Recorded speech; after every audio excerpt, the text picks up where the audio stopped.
get these next 2 games and to leave there with the 6 Ariel, wins? it's not about in the next 2 games. It's about one game at a time. It's about doing the little things to win one game at a time. It's about winning the personal battles one play at a time. It's about dominating the guy in front of you and whooping the guy in front of you and being successful versus the guy in front of you. Now, when you get 11 persons on the same page to do that, then that play is successful. So we got to win the down. We got to win the series. We got to win the quarter. We got to win the half. Then we win the game. After we win the game, we do it all over again.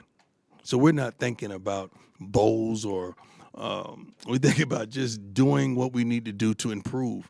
And each week I see improvement in certain areas, and each week I see that we got to improve in certain areas.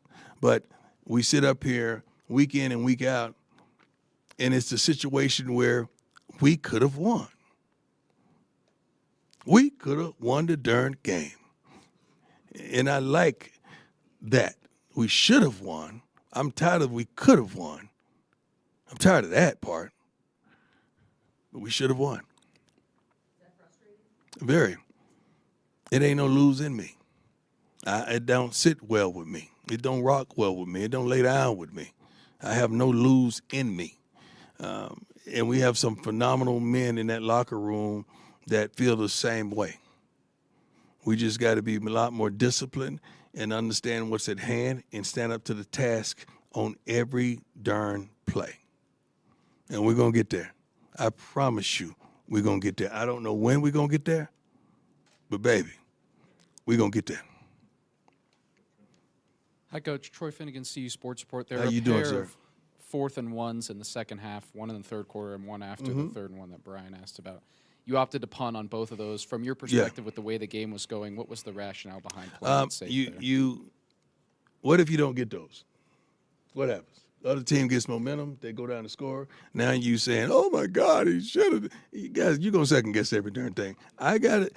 I'm at practice every day. I know these young men. I'm on the headsets. I hear the calls. I know what's transpiring right there. I know the feeling and the mood of the team. Just so happens, I think we punted the ball to what, the 2? And then we held them and they had to punt. What happened after that? We scored? Why you say nothing about that? I think that was a pretty good decision, wasn't it? In my favor, right? Can we start off with that, about that great decision you made, Coach? I don't need you to slap me on my back because I'm good because my arms can reach back there. But I really just want you to understand these decisions are based on knowledge. We're not guessing. They're based on what we do in practice and the situations we have in practice. I have situations in practice that I will say 4th and 1 on this yard line. Now, if we don't get it consecutively, what do you think I'm going to do in the game? That's what I did. Hey, Coach, Tyler King with the Denver Gazette. You guys had 24 points and 250 yards in the first half on offense. I know you say it's been a collaborative effort all season for the offensive coaching staff, but an extra week for Coach Shermer in this new role, did that help at all? Yeah, tremendously. I think you saw it. I mean, we're not doing the, tempo. We're not as tempo as we once were because instead of going fast, I want them to get it right. And they did a phenomenal job. They did a good enough job for us to win. We just got to support them defensively.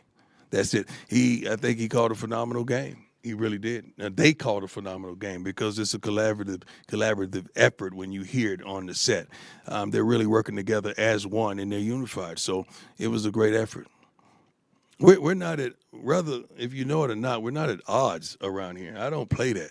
I got to do what's best for this fan base, for the school, for our AD, for our team.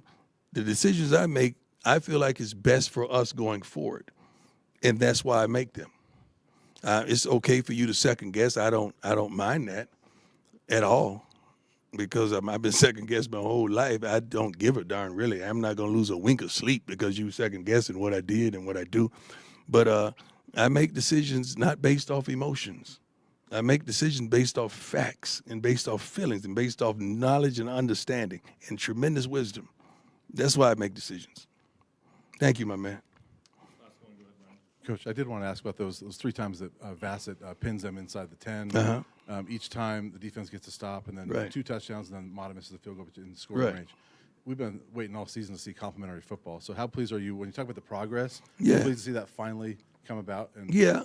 I mean, we still hadn't shown up together in one game yet. What I mean by that is the offense play their butts off, the defense play their butts off, and special teams play their butts off. We still hadn't done that as of yet, but it was close. Special teams did its part, and what we scored 31 points. That should be enough to win the football game. That was the challenge that I gave them at the beginning of the week. I said, guys, we need to score at least 31 points because based on what they surrender and what they score on the road, you come up with all these calculations and you kind of narrow it down and you say, okay, this is what they normally do, and they've been a consistent team. So that was the number, 31. And I feel like we would win if we scored 31 points, and we came up short. Thank you. God bless you all. Have a wonderful evening. We ain't got tomorrow. We got now. We ain't got next. We got now. We ain't coming no more. We here.